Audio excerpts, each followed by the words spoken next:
Hi, welcome to another Thursday Live with me, Yoni Joe, and I'll wait a couple of seconds just to check that everything's up and running.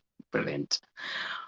Okay, as I said, I'm Yoni and I'm an adopter of two beautiful girls, 18 and 19. And I'm also somebody who grew up in transracial adoption myself. And I'm professionally a social worker, and I've worked with children in care for pretty much the last 30 years, either children in care or foster carers and also adopters. And in the last year or two, I've become more of a adoption coach and trainer. So welcome, and be lovely if you would let me know that you're there and perhaps where you're from.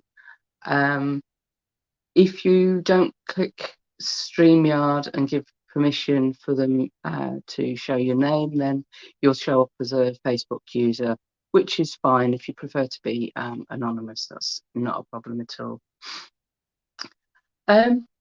All comments stay within the group, so it'd be lovely if you engaged. And those people who are joining after joining the recording, then please do just put a hashtag replay so I know that you're watching.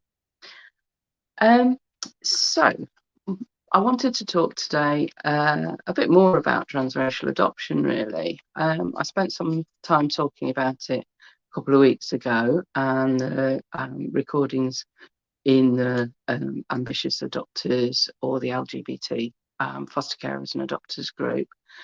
And I wanted to take a bit more time to talk about my experience and also some suggestions and ideas that you might want to take on board. So my experience, oh dearie me, wow, of course. My experience was that I grew up with my foster carers who were both white, and perhaps they knew that they were taking on a black child, and they knew that there were going to be some challenges to that. But I think that they felt that if they loved me enough and if they gave me good care, then that would make up for all the challenges of being white.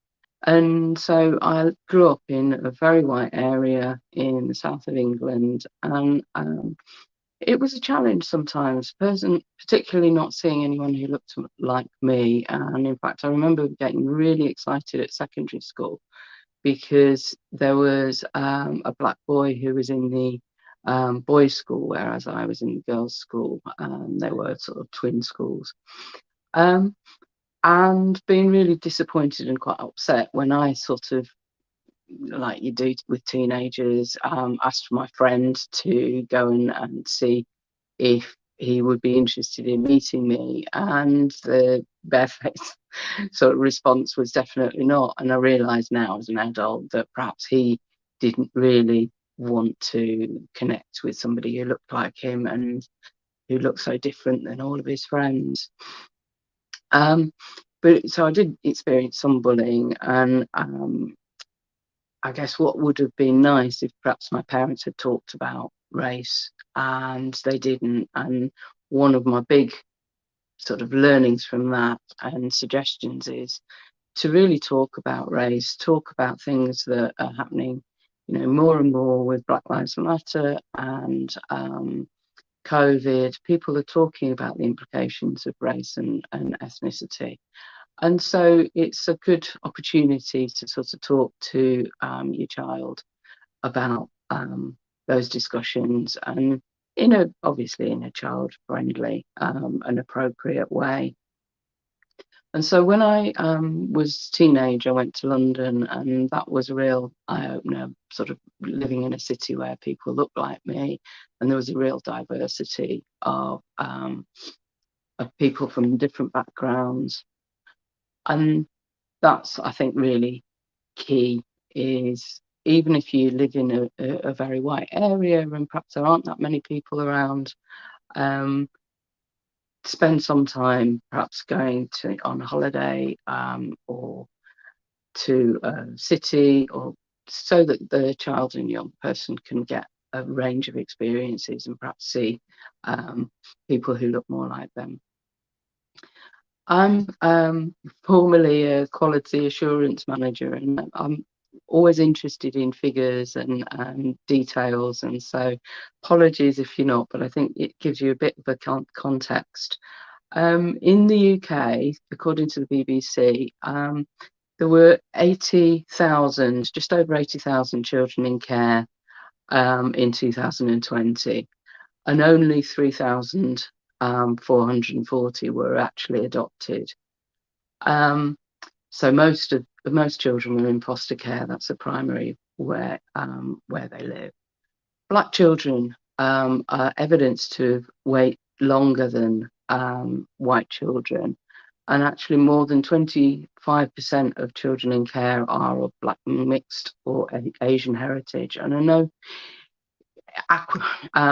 from my experience, that's increasing all the time. That proportion, I think, will increase. Certainly in the UK, Black families are having more children than white families proportionately, and so that will sort of play out in the childcare population as well. BME adults are more than twice as likely to consider adoption than white families, which is quite interesting, because you don't see that in adoption groups, but perhaps they don't feel perhaps able to fulfill that whole process and actually go to be assessed. And in terms of the US, in 2017, the Institute of Family Studies identified the proportion of adopted kindergarten children being raised by a mother of a different race rose by 50% between 1999 and 2011. And that was to almost 2/3 of the proportion of children of that age were Black or ethnic minority. So it's quite a significant proportion. And the proportion of Asian children who were adopted tripled. Pretty spectacular, isn't it? In terms of the proportions. And the majority of adopters, as you might expect, are white, older, well-educated, and generally affluent. And I know that there's quite an expectation in American systems of adopters contributing to the costs of adoption, which perhaps is less of an issue in the UK. Black children are significantly overrepresented in foster care in the US, but only 9% of adoptees, which is really disappointing. And I suppose in that context, I was thinking that Black children don't always get the same opportunities for adoption or for sort of more permanent. And so it's really important, if adopters are willing to and open to it, to consider adopting Black children, both white and Black adopters. And also building that expertise and experience and thinking about it. And I think what is quite a damaging attitude to go into adopting transracially is perhaps that, okay, well, I can't have a white child, so I'll make do with a Black child. And I'm sure that no one in this group has that attitude at all. But it is something that I've heard from people sort of coming into the system new and perhaps inexperienced. So I thought there's a couple of questions that adopters have asked, and I thought I'd address them. And the first one was dealing with an extended family, and adopter was finding that their family was stereotyping their child, perhaps a bit of a older child, and that's so challenging, isn't it? It's difficult when it's people that are close to you, and often white communities and white families don't really have those conversations, and don't have any particular reason to have those conversations about race. And so I think some white adopters can be a bit blindsided by the reaction of their family. Um, and so I guess depending on your relationship, if you can have an open and frank conversation with your relatives, then that's obviously the most important thing to do. But it's important to sort of cushion and protect your child from those conversations and the impact of them. And sometimes, sadly, I know people talk about it in the groups that there are some relatives who perhaps aren't in a position to be positive about the children in their extended family. And sadly, some adopters do have to make a decision to protect their child and to sort of not have contact with that relative, or to avoid the relative having contact with their children. And that's really sad. Um, but also it can be a positive. It can be a real positive in terms of raising awareness, perhaps talking about the child's ethnic background, seeing some of the positives, and informing and engaging family. And I know, some families have celebration days, and maybe will cook foods from the child's background, country, if they hail from a specific country, and just finding out together and learning together, and that can be real positive. Another adopter's question is, how can I help my daughter love her skin colour? And I know, having spoken to a number of Black adoptees, that this self-image is a real challenge for some of them. And I think I would remember speaking to an adult adopter who'd been one of those people who tried to scrub themselves because they didn't think that being brown was a positive, and they wanted to be like their other friends. And I didn't get to that stage, but it certainly always felt like my mum struggled with my hair and didn't really know how to do my skincare, and so there were some things that were challenging. So how can you combat that? Some of the ideas from actually transracial adoptees were things like obviously positive images, lots of positive images, perhaps building a wall of sheroes and heroes and people who are positive, perhaps from your child's background, extending your friendship network so you have got Black friends and relatives, or connections, who can spend some one-to-one time with the child, providing they're safe, and appropriate to do so.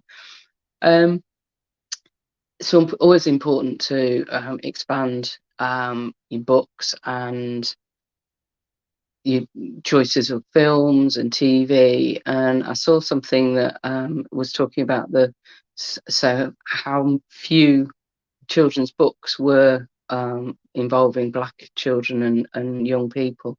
And actually, there was about 4 times more books about animals than there were about Black children. So I know that there are some organisations that are trying to start to address that, but you might have to search for some of those books and those images. And just keep talking to children about how beautiful they are, how positive you feel about them, and where it's possible. And I know, particularly in the US, this is probably quite challenging potentially, but to take them to Black spaces, to theatre events, to on holidaying countries perhaps of their origin, or even not, just somewhere where they can see that actually the images that are perhaps perpetrated in the Western countries isn't the only way of seeing Black people. And certainly my experience of I've been to Ghana, my partner's from Ghana, and I've been to Ghana on 3 or 4 occasions now, and certainly the first time was just sort of awe-inspiring, really, because everyone was Black. Um, People were doing things that perhaps you might not historically or traditionally see Black people doing in this country, and it was normalised in a way that was really life-affirming to me. Also, it's important to talk about race and racism, and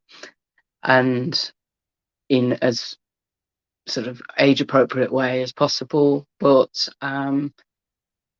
it can be a challenge, and certainly it triggers lots of feelings. Talking about race and racism does trigger feelings. It triggers feelings for Black people. It triggers feelings for white people. What I would say is try and have those conversations from a point of view of not feeling guilty, because I think quite often in a mixed sort of racial group, Black people can feel like they have to make white people feel comfortable about having those conversations, because the white people are obviously feeling perhaps guilty, or like they have to apologize for the whole system, and actually that gets in the way. And no one who's in the country or in society now is responsible for slavery, is responsible for the systems that have been created. But what they can do, and what everyone can do, is work in a really proactive, anti-racist way. And that is key for me. And I suppose the other suggestion is to talk to children before they experience racism. We know that children start to become aware of these sorts of things about gender, about race, around 4, 5, 6, those sorts of ages. So it's really important to start to talk about racism in an age-appropriate way early enough that the child knows that it might happen. Because if you don't, then children just assume that it's about them, and they don't have a context to put it in, and so it feels very personal. Whereas if they know that it is something that perhaps they're going to encounter, then it's easier to give them the tools to manage it. And some of the phrases that you hear a lot but that really aren't helpful are things like, I don't care if you're Black or white, or purple, or all lives matter, or there's only one race, the human race, because those sorts of phrases, while they're probably well-meaning, what they're implying is that white is normal and is the norm, is usual, and actually Black and ethnic minority people are outside of that. And as a consequence of that, then it feels very silencing. So I really hope that that's been helpful. You might want to have a look at the website, my website, diversityadopt.com, because that does have some blog conversations about race and transracial adoption. And also there's a book list for adopters and foster carers, which you might find useful. Also, just in a more general thing, it would be lovely to get comments or thoughts about anything that you feel would be helpful for me to cover in another live session. Is there a particular subject that has been, keeping you up at nights, or just worrying you, and that I can help with? So do let me know. And also, if you get a chance and you've got some friends who you think would get a lot out of these groups and these lives, then please do invite them to either ambitious adopters or LGBT foster carers and adopters. So I hope that's been useful. I really enjoy talking to you, and we'll see you next week. Take care. Bye bye.